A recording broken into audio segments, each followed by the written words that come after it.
Bonjour à tous.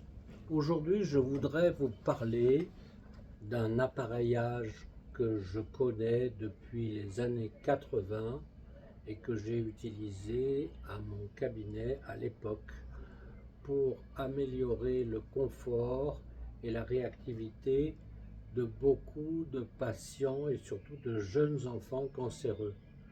À cette époque, j'étais installé dans le Var et j'avais connu l'inventeur de cet appareil, René Jacquier, qui était un ingénieur, élève d'un prix Nobel et qui avait inventé cet appareil. Cet appareil, en fait, génère des terpènes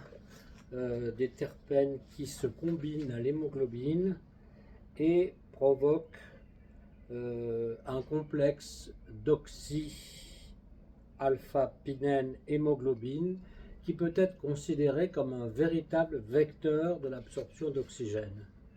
Or, nous savons tous que nous vivons dans des milieux pollués et que cette pollution peut avoir des effets très négatifs. On dit par exemple que beaucoup de diabètes sont provoqués par la pollution. Et moi, j'ai constaté, avec l'usage de cet appareil, qui à l'époque était un appareil très différent de celui que l'on a aujourd'hui, puisqu'il était composé d'une énorme bouteille d'hydrogène avec un chalumeau, et aujourd'hui l'appareil est beaucoup plus sécuritaire et beaucoup plus discret.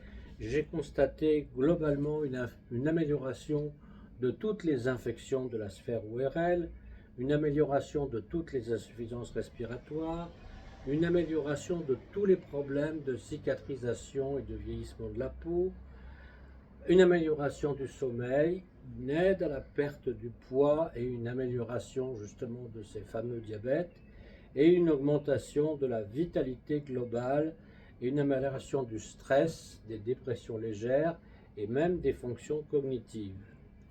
Alors cet appareil, vous l'avez à l'écran, il suffit de déclencher le bouton sur lequel je vais ici appuyer pour générer une séance, et il suffit de respirer à environ quelques centimètres, on dit 10 centimètres maximum de la bouche, pour profiter de cette génération de terpènes et pour augmenter son oxygénation. Ceci est tout à fait différent des appareils conventionnels qui permettent d'inhaler de l'oxygène, car cette oxygénothérapie peut avoir des effets néfastes. Et là, ce bol d'air, dit bol d'air Jacquier, du nom de son inventeur, n'a jamais d'effet néfaste. Il a même été proposé pour améliorer la récupération de plongeurs ayant eu des accidents de plongée. Pour ma part, je l'utilise environ 3 minutes, 2 fois par jour, pour améliorer ma vitalité et améliorer mes performances sportives, en particulier en natation. Voilà, c'est l'essentiel de ce que je voulais vous dire et je reviendrai ultérieurement sur cette question. Je vous remercie d'avance de votre écoute.